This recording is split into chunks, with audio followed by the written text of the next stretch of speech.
पुरुषोत्तम महीने का प्रदोष व्रत कब करना है, आइए जानते हैं। सटीक दिन ही व्रत कीजिएगा, नहीं तो आपका व्रत खंडित हो सकता है।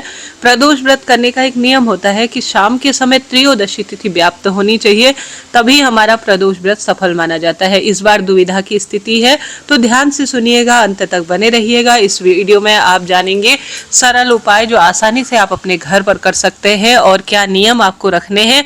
पुरुषोत्तम महीने की बड़ा प्रदोष यह है जो कि अपने आप में दुर्लभ है, और खास तौर पर इस प्रदोष व्रत के कितने सुंदर नए नए कार्य भी गुरुजी ने बताए हैं, जिन्हें कई लोग उपाय कहते हैं। तो एक बार वीडियो को सुन लीजिएगा, अंत तक बने रहे। सबसे पहले जानिए कि प्रदोष व्रत कब है। जैसे कि पंचांग के अनुसार ज्येष्ठ मास के शुक्ल पक्ष की त्रयोदशी का जो व्रत है वह दुर्लभ है, क्योंकि इस बार जो प्रदोष व्रत के दिन है वह श्रेष्ठ चित्रा नक्षत्र और द्वादशी का संयोग हो रहा है। तो द्वादशी मिश्रित त्रयोदशी हर स्वरूप में सुख देती है। तो त्रयोदशी कब से शुरू होगी? 28 मई गुरुवार सुबह 7:56 से त्रयोदशी शुरू है, और त्रयोदशी तिथि का समापन 29 मई 2026 शुक्रवार सुबह 9:50 के आसपास है। तो इस बार आप सभी, जैसे कि शाम के समय हमें पूर्ण त्रयोदशी मिल रही है, इस कारण से 28 मई दिन गुरुवार के दिन ही गुरु प्रदोष व्रत के रूप में किया जाएगा यह व्रत। क्योंकि गुरुवार के दिन जब प्रदोष पड़ती है तो यह दुर्लभ सबसे श्रेष्ठ जो है प्रदोष है, क्योंकि एक तो देवगुरु बृहस्पति जो कि श्री नारायण के सबसे सुंदर श्रेष्ठ स्वरूप है, उनका आशीर्वाद मिलेगा, साथ ही महादेव की असीम कृपा बरसेगी। अब प्रदोष काल का समय क्या रहेगा? शाम के समय 7:12 से करीब करीब 9:16 के आसपास जो है आप सभी शिव पूजा के लिए, दीपदान के लिए और श्रेष्ठ कार्यों के लिए चुनिएगा। अब गुरु प्रदोष व्रत का एक खास उपाय जो कि खास तौर पर गुरु प्रदोष के दिन ही किया जाता है, बहुत श्रेष्ठ उपाय है। शिव मंदिर में करते हैं तो बहुत ही बढ़िया है, ज्यादा फल मिलेगा, परंतु थोड़ा कम फल मिले तो घर पर भी आप कर सकते हैं, कोई दोष की बात नहीं है। यह उपाय सिर्फ और सिर्फ गुरु प्रदोष के दिन ही किया जा सकता है। आपका व्रत हो या न हो, परंतु कार्य करने में कोई दोष नहीं है, महादेव द्वारा प्रदत्त है। धर्म के साथ साथ कर्म और कर्म के साथ साथ धर्म करते हैं तो लाभ तो मिलता ही है। तो सबसे पहले जल्दी उठे और सरल यह कार्य करना है। एक दीपक में 2 बत्ती रखनी है, एक गोल बत्ती और एक लंबी बत्ती रखनी है, ठीक है। दीपक 2 एक ही रखना है, जिसमें गोल और लंबी बत्ती का आपको प्रयोग करना है, ठीक है। अब आप सभी को साथ में लेकर जाना है 3 बेलपत्र। नई बेलपत्र हो तो उत्तम है, नहीं तो शिवलिंग पर चढ़ाई गई बेलपत्र कई बार प्रयोग में ली जा सकती है, आप सभी धोकर प्रयोग में ले सकते हैं। सुबह जल्दी उठें, क्योंकि अभी श्रेष्ठ समय है। इस महीने की एकादशी प्रदोष का बहुत अधिक महत्व है। पूरे महीने कुछ खास नहीं कर पाते हैं तो विशेष तिथि पर जल्दी ब्रह्म मुहूर्त में उठे। ब्रह्म मुहूर्त का जो समय रहता है भारत के हिसाब से 4:05 से करीब करीब 5 बजे तक का समय ब्रह्म मुहूर्त माना जाता है। इस समय ना उठ पाए तो 5:30 बजे के आसपास तक तो जग ही जाइए, क्योंकि सूर्य उदय का यह समय है। अब यथाशक्ति तथा भक्ति आप कर सकते हैं। ओम नमो भगवते वासुदेवाय या श्री शिवाय नमस्तुभ्यम कहते हुए इस पुरुषोत्तम महीने में रोज मैं आपको बताती हूँ कि नहाने के पानी में तुलसी की लकड़ी को घुमाइएगा, गंगा जल डालिएगा, 1 चुटकी हल्दी डालते हैं तो शुभ होता है। हल्दी का तिलक धारण करें, पीले वस्त्र धारण करें, गुरु प्रदोष व्रत है।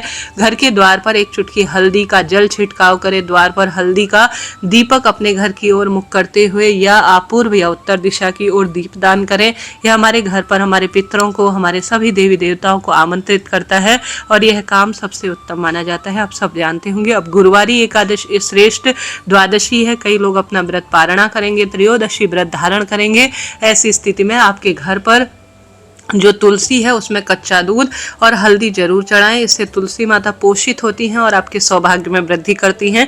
ज़्यादा कुछ नहीं कर सकते तो द्वादशी मिश्रित त्रयोदशी पर तुलसी में कच्चा दूध और हल्दी जरूर डालें, सौभाग्य का यह श्रेष्ठ कार्य है। और केले वृक्ष में भी कच्चा दूध और हल्दी समर्पित करें, यह सबसे श्रेष्ठ कार्य है गुरु ग्रह को मजबूत करने के लिए।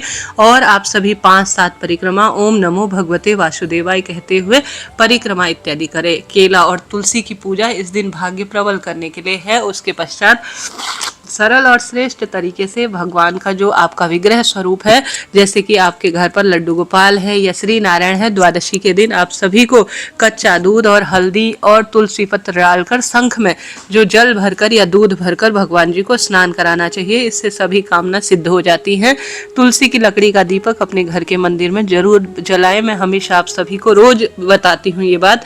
अब आप सभी को जो मैं बता रही थी कि शिव मंदिर में सुबह या शाम आपको करना है, एक पूजा की थाली थाली लीजिए, जल का लोटा लीजिए। अब गुरुवार है तो जल के लोटे में एक चुटकी चंदन डालें, पीला आप पुष्प डालें, चाहे तो आप चने की दाल डाल सकते हैं, इच्छा आपकी है तो कम से कम चंदन और फूल तो डाल ही लीजिएगा।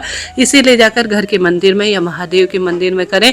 एक दीपक घी का लीजिए जिसमें एक लंबी बत्ती एक गोल बत्ती का आप प्रयोग करें। 3 बेलपत्र ले जाकर महादेव के मंदिर चले जाएं।